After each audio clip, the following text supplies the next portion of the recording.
Hobbitsies, and welcome back to another episode of Gollum Reads. And today we are continuing with Harry Potter and the Sorcerer's Stone. Yes, and we will be continuing on with Chapter 5. What's Chapter 5, Precious? Chapter 5 is called Diagon Alley. Let's get into the chapter, shall we?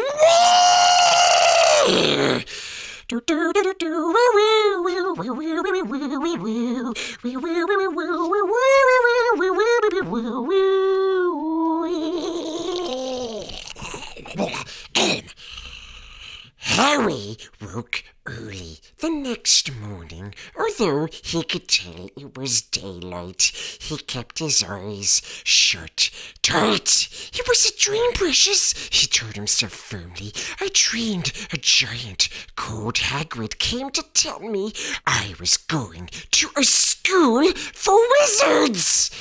When I open my eyes, I'll be at home in my cupboard.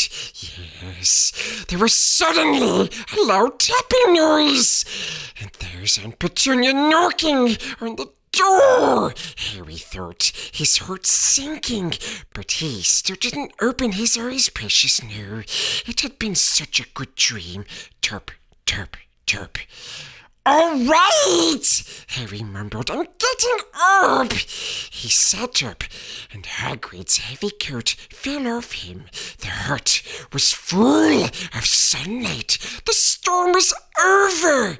Hagrid himself was asleep on the collapsed sofa, and there was an owl rapping its claw on the window, a newspaper held in its beak.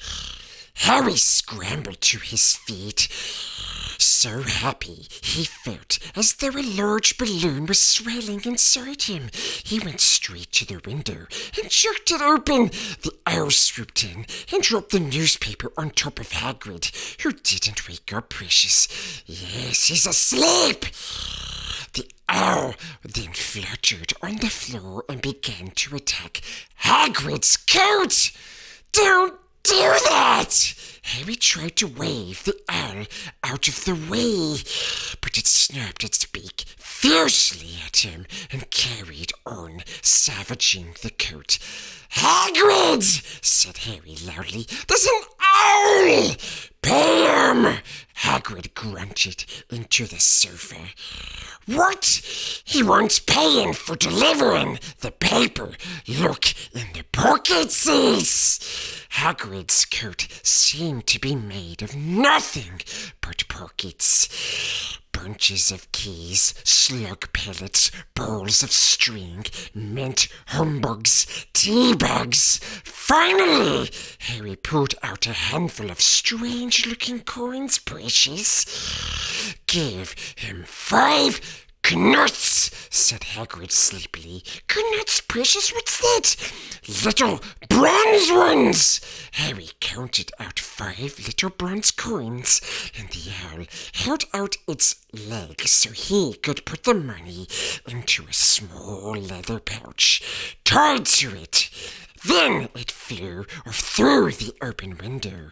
Hagrid yawned loudly, sat up and stretched. Best be off, Harry. Lots to do today. Got to get up to London and buy all your stuff for school. Harry was turning over the wizard coins and looking at them. He had just thought of something which made him feel as though the happy balloon inside him had got a puncture. Hagrid, said Hagrid, who was pulling on his huge boots. I haven't got any money, and you've heard Uncle Vernon last night. He won't pay for me to go and learn magic. Don't worry about that, said Hagrid, standing up and scratching his head. Did you think your parents didn't leave you anything? But if their house was destroyed, they didn't keep their gold in the house, boy. Nah, first stop for us is Gringotts, Wizard's Bank. Have a sausage. They're not bad code, and I wouldn't say no to a bit of your birthday cake, neither. Wizards have banks, precious? Just the one. Gringotts, run by goblins. Harry dropped the bit of sausage he was holding. Goblins! Ah! Yeah, so you'd be mad to try and rob it. I tell you that. Never mess with goblins, Harry. Gringotts is the safest place in the world for anything you want to keep safe. Except maybe Hogwarts, yes. As a matter of fact, I gotta visit Gringotts anyway. For Dumbledore! Hogwarts business. Yes, Hagrid drew himself up proudly. He usually gets me to do important stuff for him. Fetching you, getting things from Gringotts. Knows he can trust me. See? Got everything! Come on then! Harry followed Hagrid out onto the rock. The sky was quite clear now, and the sea gleamed in the sunlight. The boat Uncle Vernon had hired was still there, with a lot of water in the bottom after the storm. How did you get here? Harry asked, looking around for another boat. Flew, said Hagrid. Flew? Yeah, but we'll go back in this. Not supposed to use magic now, I've got you. They settled down in the boat, Harry still staring at Hagrid, trying to imagine him flying. Seems a shame to row, though, said Hagrid, giving Harry another of his sideways looks. If I was to, speed things up a bit, would you mind not mentioning it at Hogwarts? Of course not, said Harry, eager to see more magic. Hagrid pulled out the pink umbrella again, tapped it twice on the side of the boat, and they sped off towards land. Why would you be mad to try and rob Gringotts? Harry asked. Spells, enchantments, said Hagrid, unfolding his newspaper as he spoke. They say there's dragons guarding the high security vaults. And then you gotta find your way. Gringotts is hundreds of miles under London. See, deep under the underground. You die of hunger trying to get out, even if you did manage to get your hands on summit. Harry sat and thought about this while Hagrid read his newspaper, The Daily Prophet.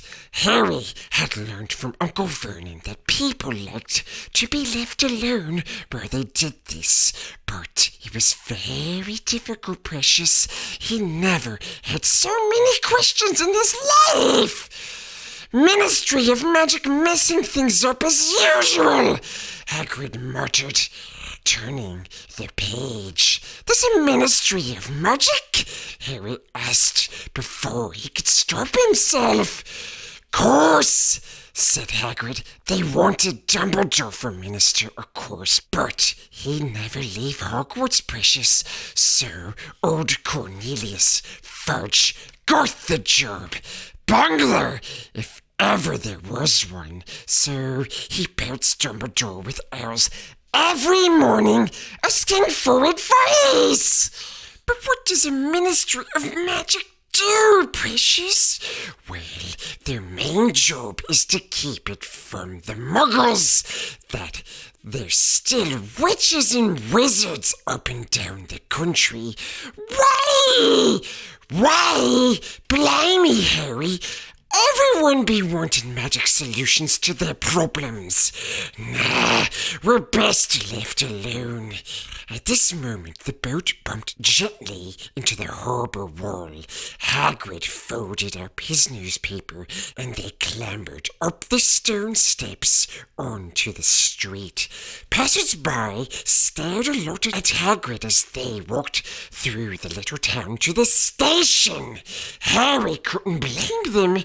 No, not only was Hagrid twice as tall as everyone else, he kept pointing at perfectly ordinary things, like parking meters, and saying loudly, "See that, Harry? Things these muggles dream up, eh?" "Hagrid," said Harry, panting a bit as he ran to keep up. "Did you say there were dragons at Gringotts, precious?" "Well, so they say," said Hagrid. "Crikey, I like a dragon." "You like one?" "Wanted one ever since I was a kid." "Here we go." They had reached the station. There was a train to London in 5 minutes' time. Hagrid, who didn't understand Muggle money, as he called it, gave the notes to Harry so he could buy their tickets. Yes!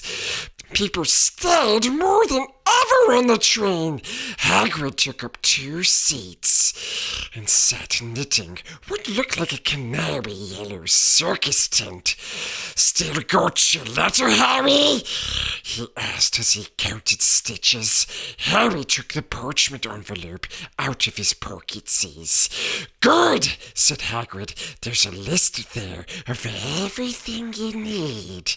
Harry unfolded a second piece of paper he hadn't noticed the night before and read: "Hogwarts School of Witchcraft and Wizardry.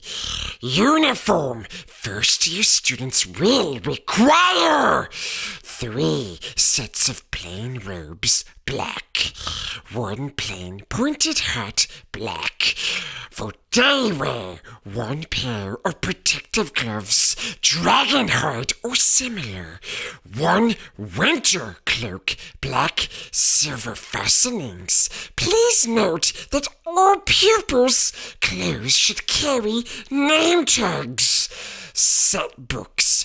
All students should have a copy of each of the following: the Standard Book of Spells, Grade 1 by Miranda Gershok. A History of Magic by Bathilda Bagshot. Magical Theory by Adalbert Waffling. A Beginner's Guide to Transfiguration by Emmerich Switch. 1000 Magical Herbs and Fungi by Felida Spore.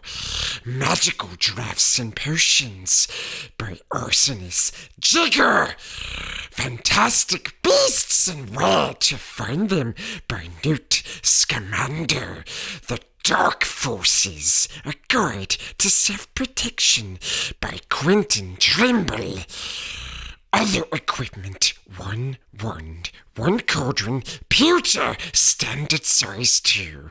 1 set glass of crystal vials, 1 telescope, 1 set brass scales. Students may also bring an owl or a cat or a toad. Parents are reminded that first years are not allowed their own broomsticks. Can we buy all this in London? Harry wondered aloud. If you know where to go, said Hagrid. Harry had never been to London before, although Hagrid seemed to know where he was going. He was obviously not used to getting there in an ordinary way, Precious knew. He got stuck in the ticket barrier on the underground and complained loudly that the seats were too small and the trains too slow. I don't know how the muggles manage without magic, he said, as they climbed a broken-down escalator which led up a bustling road lined with shops. Hagrid was so huge that he parted the crowd easily. All Harry had to do was keep close behind him. They passed bookshops and music stores, hamburger bars and cinemas, but nowhere that looked as if it could sell a magic wand. This was just an ordinary street full of ordinary people. Could there really be piles of wizard gold buried miles beneath them? Were there really shops that sold spell books and broomsticks? Might this not all be some huge joke that the Dursleys had cooked up? If Harry hadn't known that the Dursleys had no sense of humour, he might have thought so. Yet somehow, even though everything Hagrid had told him so far was unbelievable, Harry couldn't help trusting him.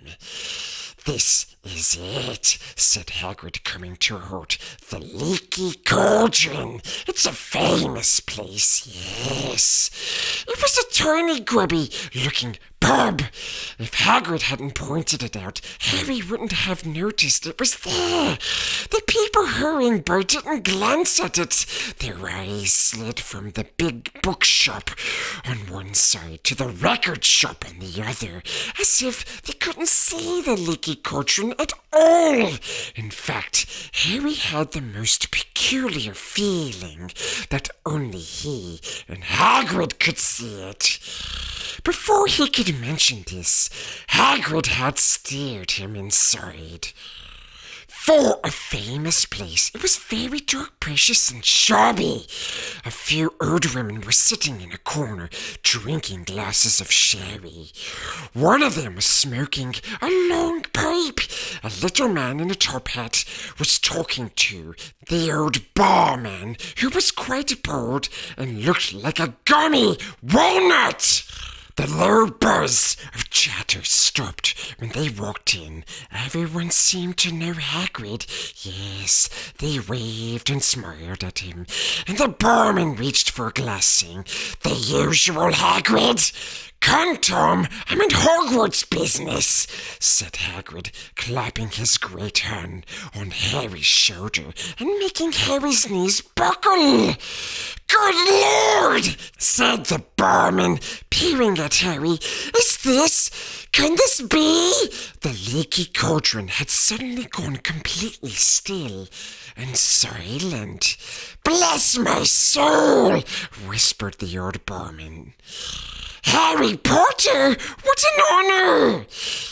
He hurried out from behind the bar, rushed towards Harry, and seized his hand.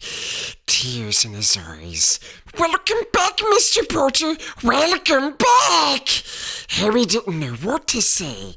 Everyone was looking at him. The old woman with the pipe was puffing on it without realizing it had gone out. Hagrid was beaming. Then there was a great scraping of chairs, and the next moment, Harry found himself shaking hands with everyone in the Leaky Cauldron. "Doris Crawford, Mr. Potter, can't believe I'm meeting you at last." "So proud, Mr. Potter, I'm just so proud. Always wanted to shake your hand. I'm all aflutter." "Delighted, Mr. Potter, just can't tell you." "Diggle's the name. Daedalus Diggle."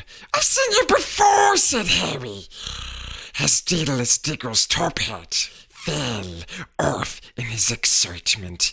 "You bowed to me once in a shop." "He remembers," cried Daedalus Diggle, looking around at everyone. "Did you hear that? He remembers me!" Harry shook hands again and again. Doris Crawford kept coming back for more. A pale young man made his way forward very nervously. One of his eyes was twitching. "Professor Quirrell," said Hagrid. "Harry, Professor Quirrell will be one of your teachers at Hogwarts." "Potter?" stammered Professor Quirrell, grasping Harry's hand. "Can't tell you how pleased I am to meet you." "What sort of magic do you do, precious?" "Professor Quirrell, defense against the dark arts, muttered Professor Quirrell, as though he'd rather not think about it, Precious. Not that you need it, Potter. He laughed nervously. You'll be getting all your equipment, I suppose. I've got to pick up some books on vampires myself. He looked terrified at the very thought, but the others wouldn't let Professor Quirrell keep Harry to himself. It took almost 10 minutes to get away from them all. At last, Hagrid managed to make himself heard over the babble. Must be getting on. Lots to buy. Come on, Harry. Doris Crawford shook Harry's hand one last time, and Hagrid led them through the bar and out into a small, walled courtyard where there was nothing but a dustbin and a few weeds. Hagrid grinned at Harry. Told you, didn't I? Told you was famous. Even Professor Quirrell, who was trembling to meet you, mind you, he's usually trembling. Is he always that nervous? Oh, yeah, poor bloke, brilliant mind. He was fine while he was studying out of books, but then he took a year off to get some first-hand experience, yes. They say he met vampires in the Black Forest, and there was a nasty bit of old trouble with the hag. Never been the same since. Scared of the students, scared of his own subject. Now, where's my umbrella? Vampires! Hags! Harry's head was swimming. Hagrid, meanwhile, was counting bricks in the wall above the dustbin. 3 up, 2 across, he muttered. Right, stand back, Harry. He tapped the wall 3 times with the point of his umbrella. The brick he had touched quivered. It wriggled in the middle. A small hole appeared. It grew wider and wider. A second later, they were facing an archway large enough for Hagrid. An archway onto a cobbled street which twisted and turned out of sight. Welcome, said Hagrid, to Diagon Alley. He grinned at Harry's amazement. They stepped through the archway, Precious, yes. Harry looked quickly over his shoulder and saw the archway shrink instantly back into solid wall. The sun shone brightly on a stack of cauldrons outside the nearest shop. Cauldrons all sizes, copper, brass, pewter, silver, self-stirring, collapsible, said a sign hanging over them. Yeah, you'll be needing one, said Hagrid, but we gotta get your money first. Harry wished he had about 8 more eyes, yes. He turned his head in every direction as they walked up the street, trying to look at everyone at once. The shops, the things outside them, the people doing the shopping. A plump woman outside an apothecary's was shaking her head as they passed, saying, Dragon liver, 16 sickles an ounce! The mud! A low, soft hooting came from a dark shop with a sign saying, Elop's Owl Emporium! Tawny, Screech, Barn, Brown, and Snowy. Several boys of about Harry's age had their noses pressed against a window with broomsticks in it. Look! Harry heard one of them say. The new Nimbus 2000, fastest ever! There were shops selling robes, shops selling telescopes, and strange silver instruments Harry had never seen before. Windows stacked with barrels of bat spleens and ears eyesies, tottering piles of spellbooks, quills, and rows of parchment, potion bottles, globes of the moon. Gringotts, said Hagrid. They had reached a snowy white building which towered over the other little shops. Standing beside its burnished bronze doors, wearing a uniform of scarlet and gold was... "Yeah, that's a goblin," said Hagrid quietly as they walked up the white stone steps towards them. The goblin was about a head shorter than Harry. He had a swarthy, clever face, a pointed beard, and Harry noticed very long fingers and feet. He bowed as they walked inside. Now they were facing a second pair of doors, silver this time, with words engraved upon them. "Enter, stranger, but take heed of what awaits the sin of greed. For those who take but do not earn must pay back daily in their turn. So if you seek beneath our floors a treasure that was never yours, thief, you have been warned. Beware of finding more than treasure there." "Like I said, you'd be mad to try and rob it," said Hagrid. A pair of goblins bowed them through the silver doors, and they were in a vast marble hall. About 100 more goblins were sitting on high stools behind a long counter, scribbling in large ledgers, weighing coins on brass scales, examining precious stones through eyeglasses. Precious! There were too many doors to count leading off the hall, and yet more goblins were showing people in and out of these. Hagrid and Harry made for the counter. "Morning," said Hagrid to a free goblin. "We've come to take some money out of Mr. Harry Potter's safe." "You have his key, sir." "Got it here somewhere," said Hagrid, and he started emptying his pocketses onto the counter, scattering a handful of mouldy dog biscuits over the goblin's book of numbers. The goblin wrinkled his nose. Harry watched the goblin on the right, weighing a pile of rubies as big as glowing coals. "Precious." "Got it," said Hagrid at last, holding up a tiny golden key. The goblin looked at it closely. "That seems to be in order. And I've also got a letter here from Professor Dumbledore," said Hagrid importantly, throwing out his chest. "It's about you-know-what in Vault 713. The goblin read the letter carefully. "Very well," he said, handing it back to Hagrid. "I will have someone take you down to both vaults. Griphook!" Griphook was yet another goblin. Once Hagrid had crammed all the dog biscuits back inside his pocketses, he and Harry followed Griphook toward one of the doors leading off the hall.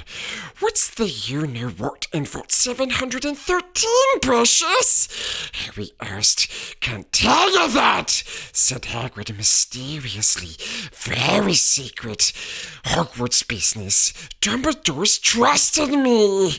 More than my job's worth to tell you that." Griphook held the door open for them. Harry, who had expected more marble, was surprised. They were in a narrow stone passageway lit with flaming torches. It sloped steeply downwards, and there were little railway tracks on the floor. Griphook whistled, and a small cart came hurtling up the tracks toward them. They climbed in, Hagrid with some difficulty, and were off. At first they just hurtled through a maze of twisting passages. Harry tried to remember. Left, right, left, middle, fork, right, left, but it was impossible. The rattling cart seemed to know its own way, because Griphook wasn't steering Precious. No. Harry's eyes stung as the cold air rushed past them. But he kept them wide open. Once he thought he saw a burst of fire at the end of a passage and twisted round to see if it was a dragon, but too late. They plunged even deeper, passing an underground lake where huge stalactites and stalagmites grew from the ceiling and floor. "I never knew," Harry called to Hagrid over the noise of the court. "What's the difference between a stalagmite and a stalactite?" "Stalagmite's got an M in it," said Hagrid. "And don't ask me questions now. I think I'm going to be sick." He did look very green, Precious, and when the cart stopped at last beside a small door in the passage wall, Hagrid got out and had to lean against the wall to stop his knees trembling. Griphook unlocked the door. A lot of green smoke came billowing out, and as it cleared, Harry gasped. Inside were mounds of gold coins, columns of silver, heaps of little bronze knuts. "All yours," smiled Hagrid. "All Harry's." It was incredible. The Dursleys couldn't have known about this, or they'd have had it from his faster than blinking. How often they had complained how much Harry cost him to keep, and all the time there had been a small fortune belonging to him buried deep under London. Hagrid helped Harry pile some of it into a bag. "The gold ones are galleons," he explained. 17 silver sickles to a galleon, and 29 knuts to a sickle. It's easy enough. Right, that should be enough for a couple of terms. We'll keep the rest safe for you. He turned to Griphook. "Vote 713 now, please. And can we go more slowly?" "One speed only," said Griphook. They were going even deeper now and gathering speed. The air became colder and colder as they hurtled round tight corners. They went rattling over an underground ravine, and Harry leant over the side to try and see what was down at the dark bottom. But Hagrid groaned and pulled him back by the scruff of his neck. Vault 713 had no keyhole. "Stand back," said Griphook importantly. He stroked the door gently with one of his long fingers, and it simply melted away. If anyone but a Gringotts goblin tried that, they'd be sucked through the door and trapped in there, said Griphook. "How often do you check to see if anyone's inside?" Harry asked. "About once every 10 years, said Griphook with a rather nasty grin. Something really extraordinary had to be inside this top-secret vault, Harry was sure, and he leaned forward, eagerly expecting to see fabulous jewels at the very least, but at first he thought it was empty. Then he noticed a grubby little package wrapped up in brown paper lying on the floor. Hagrid picked it up and tucked it deep inside his coat. Harry longed to know what it was, but he knew better than to ask. "Come on, back in this infernal cart, and don't talk to me on the way back. It's best if I keep my mouth shut," said Hagrid. One wild cart ride later, they stood blinking in the sunlight outside Gringotts. Harry didn't know where to run first now that he had a bag full of money. He didn't have to know how many galleons there were to a pound to know that he was holding more money than he had in his whole life. More money than even Dudley had ever had. "Might as well get your uniform," said Hagrid, nodding towards Madame Malkin's robes for all occasions. "Listen, Harry, would you mind if I slipped off for a pick-me-up into the leaky cauldron? I hate them Gringotts carts." He did still look a bit sick, so Harry entered Madame Malkin's shop alone, feeling nervous. Madame Malkin was a squat, smiling witch, dressed all in mauve. "Hogwarts, dear," she said, when Harry started to speak. "Got the lot here. Another young man being fitted up just now, in fact." In the back of the shop, a boy with a pale, pointed face was standing on a footstool, while a second witch pinned up his long black robes. Madame Malkin stood Harry on a stool next to him, slipped a long robe over his head, and began to pin it to the right length. "Hello," said the boy. "Hogwarts too?" "Yes," said Harry. "My father's next door buying my books, and my mother's up the street looking at onesies," said the boy. He had a bored, drawling voice. "Then I'm going to drag them off to look at racing rooms. I don't see why first years can't have their own.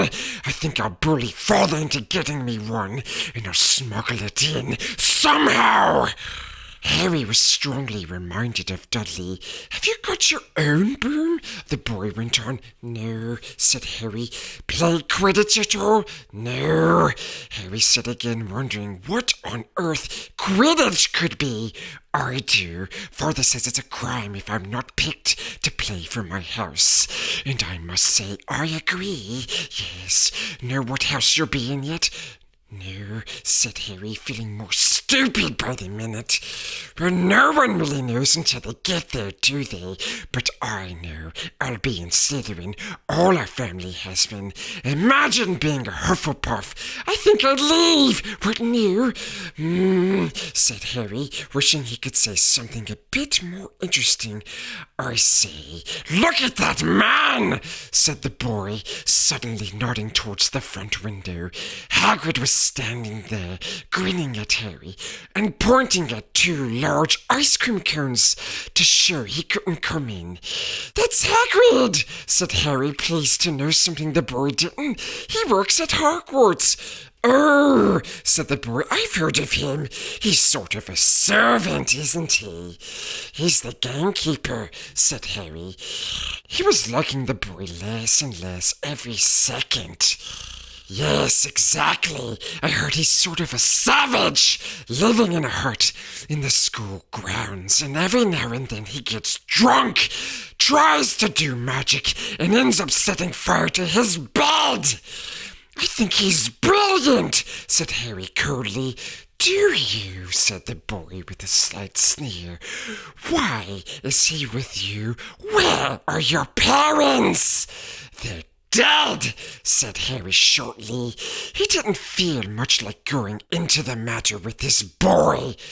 "Oh, sorry," said the other, not sounding sorry at all, Precious. "But they were our kind, weren't they?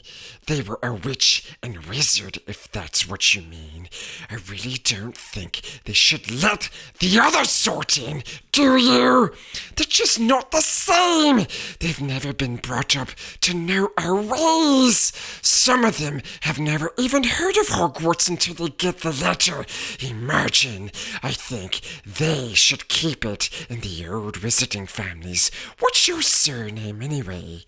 But before Harry could answer, Madame Malkin said, "That's you done, my dear," and Harry, not sorry for an excuse to stop talking to the boy, hopped down from the footstool. "Well, I see you at Hogwarts, I suppose," said the drawling boy. Harry was rather quiet as he ate the ice cream Hagrid had bought him, chocolate and raspberry, with chopped nuts. "What's up?" said Hagrid. "Nothing," Harry lied. They stopped to buy parchment and quills. Harry cheered up a bit when he found a bottle of ink that changed colour as he wrote. When they had left the shop, he said, "Hagrid, what's Quidditch, Precious?" "Blimey, Harry, I keep forgetting how little you know, not knowing about Quidditch." Don't make me feel worse, said Harry. He told Hagrid about the pale boy and Madame Malkins. And he said people from Muggle families shouldn't even be allowed in. You're not from a Muggle family. If he'd known who you were. He's grown up knowing your name if his parents are wizarding folk. You saw him in the leaky cauldron. Anyway, what does he know about it? Some of the best I ever saw were the early ones with magic in him. In a long while, muggers. Look at your mum. Look what she had for a sister. So what is Quidditch? It's a sport, wizard sport. It's like football in the Muggle world. Everyone follows Quidditch, played up in the air on broomsticks, and there's 4 balls. Sort of hard to explain the rules. And what are Slytherin and Hufflepuff? Schoolhouses. There's 4. Everyone says Hufflepuffs are a lot of duffers, but I bet I'm in Hufflepuff, said Harry gloomily. Better Hufflepuff than Slytherin, said Hagrid darkly. There's not a single witch or wizard who went bird who wasn't in Slytherin. You know who was one. Sorry! You know who was at Hogwarts? Years and years ago, said Hagrid, they bought Harry's school books in a shop called Flourish and Blotts, where the shelves were stacked to the ceiling with books as large as paving stones, bound in leather, books the size of postage stamps, and covers of silk, books full of peculiar symbols, and a few books with nothing in them at all. Even Dudley, who never read anything, would have been wild to get his hands on some of these. Hagrid almost had to drag Harry away from curses and counter-curses. Bewitch your friends and befuddle your enemies with the latest revenges, hair loss, jelly legs, tongue-tying, and much, much more. By Professor Vindictus Viridian. I was trying to find out how to curse Dudley. I'm not saying that's not a good idea, but you're not to use magic in the Muggle world, except in very special circumstances, precious, said Hagrid. And anyway, you couldn't work any of them curses yet. You'll need a lot more study before you can get to that level. Hagrid wouldn't let Harry buy a solid gold cauldron either. It says pewter on your list, but they got a nice set of scales for weighing potion ingredients and a collapsible brass telescope. Then they visited the apothecaries, which was fascinating enough to make up for its horrible smell. A mixture of bad eggs and rotted cabbages. Barrels of slimy stuff stood on the floor. Jars of herbs, dried roots, and bright powders lined the walls. Bundles of feathers, strings of fangs, and snarled claws hung from the ceiling. Well, Hagrid asked the man behind the counter for a supply of some basic potion ingredients for Harry.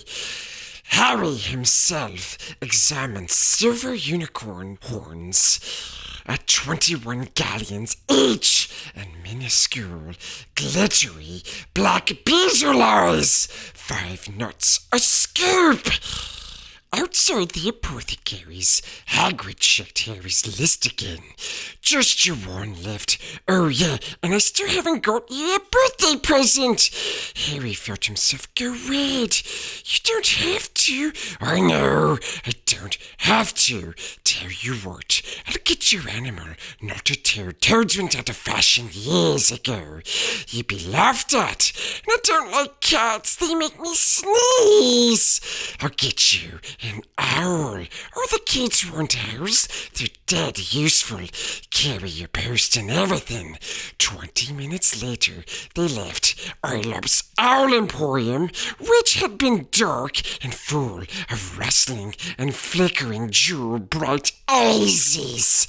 Harry now carried a large cage, which held a beautiful snowy owl fast asleep, with her head under her wing. He couldn't stop stammering his thanks, sounding just like Professor Quirrell. "Don't mention it," said Hagrid gruffly. "Don't expect you've had a lot of presents from the Dursleys. Just Ollivanders left now. Only place for wands. Ollivanders, and you gotta have the best wand." A magic wand. This was what Harry had been really looking forward to. The last shop was narrow and shabby. Peeling gold letters over the door read, "Ollivanders, makers of fine wands, since 382 BC. A single wand lay on a faded purple cushion in the dusty window. A tinkling bell rang somewhere in the depths of the shop as they stepped inside. It was a tiny place, empty except for a single spindly chair, which Hagrid sat on to wait. Harry felt strangely as though he had entered a very strict library. He swallowed a lot of new questions, Precious, which had just occurred to him, and looked instead at the thousands of narrow boxes piled neatly right up to the ceiling. For some reason, the back of his neck prickled. The very dust and silence in here seemed to tingle with some secret magic. "Good afternoon," said a voice. Harry jumped. Hagrid must have jumped too, because there was a loud crunching noise, and he got quickly off the spindly chair. An old man was standing before them, his wide, pale eyes shining like moons through the gloom of the shop. "Hello," said Harry awkwardly. "Ah, yes," said the man. Yes. I thought I'd be seeing you soon, Harry Potter. It wasn't a question. No, you have your mother's eyes. It seems only yesterday she wasn't here herself buying her first wand.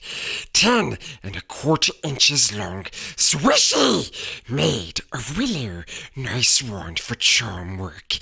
Mr. Ollivander moved closely to Harry. Harry wished he would blink. Those silvery eyes were a bit creepy, Precious. Your father, on the other hand, favored a mahogany wand. 11 inches, pliable, a little more power, and excellent for transfiguration. Well, I say your father favored it. It's really the wand that chooses the wizard, of course. Mr. Ollivander had come so close that he and Harry were almost nose to nose. Harry could see himself reflected in those misty eyesies. And that's where Mr. Ollivander touched the lightning scar on Harry's forehead with a long white finger. "I'm sorry to say I sold the wand that did it," he said softly. 13½ inches. You, powerful wand, very powerful, and in the wrong hands. Well, if I'd known what that wand was going out into the world to do. He shook his head, and then to Harry's relief, spotted Hagrid. Rubius Hagrid! How nice to see you again. Oak, 16 inches, rather bendy, wasn't it? It was, sir. Yes, said Hagrid. Good one, that one. But I suppose they snapped it in half when you got expelled, said Ollivander, suddenly stern. Yes, they did, yes, said Hagrid, shuffling his feet. I still got the pieces, though, he added brightly. But you don't Use them, said Mr. Ollivander sharply. Oh, no, sir, said Hagrid quickly. Harry noticed he gripped his pink umbrella very tightly as he spoke. Said Mr. Ollivander, giving Hagrid a piercing look. Well now, Mr. Potter, let me see. He pulled a long tape measure with silver markings out of his pockets. Which is your wand arm? Well, I'm right-handed, said Harry. Hold out your arm. That's it. He measured Harry from shoulder to finger, then wrist to elbow, shoulder to floor, knee to armpit, and round his head. As he measured, he said, every Ollivander wand has a core of a powerful magical substance, Mr. Potter. We use unicorn hairs, phoenix tail feathers, and the heartstrings of dragons. No two Ollivander wands are the same. Just as no two unicorns, dragons, or phoenixes are quite the same. And of course, you will never get such good results with another wizard's wand. Harry suddenly realized that the tape measure, which was measuring between his nostrils, was doing this on its own. Mr. Ollivander was flitting around the shelves, taking down boxes. That would do, he said, and the tape measure crumpled into a heap on the floor. Right then, Mr. Potter, try this one. Beechwood and dragon heartstring, 9 inches. Nice and flexible. Just take it and give it a wave. Harry took the wand and, feeling foolish, waved it around a bit, but Mr. Ollivander snatched it out of his hand almost at once. Maple and phoenix feather, 7 inches, quite whippy. Try. Harry tried, but he had hardly raised the wand when it too was snatched back by Mr. Ollivander. No, here, ebony and unicorn hair, 8.5 inches, springy. Go on, try it. Harry tried and tried. He had no idea what Mr. Ollivander was waiting for. The pile of tried wands was mounting higher and higher on the spindly chair. But the more wands Mr. Ollivander pulled from the shelves, the happier he seemed to become, precious. Tricky customer, yes, Trixie. Not to worry, we'll find the perfect match here somewheres. I wonder. No, yes, why not? Unusual combination. Holly and phoenix feather, 11 inches. Nice and supple. Harry took the wand. He felt a sudden warmth in his fingers. He raised the wand above his head, brought it swishing down through the dusty air, and a stream of red and gold sparks shot from the end like a firework, throwing dancing spots of light on the walls. Hagrid whooped and clapped, and Mr. Ollivander cried, "Oh, bravo! Yes, indeed! Oh, very good! Well! How curious, yes! How very curious, precious!"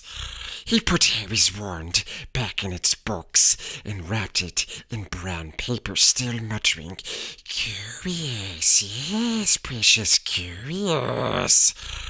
"Sorry," said Harry, "but what's curious, precious?" Mr. Ollivander fixed Harry with his pale stare. "I remember every wand I've ever sewed, Mr. Potter. Every single wand. It so happens that the phoenix, whose tail feather is in your wand, gave another feather. Just one other." It is very curious indeed that you should be destined for this wand when its brother, why, its brother gave you that scar. Harry swallowed. Yes, 13.5 inches.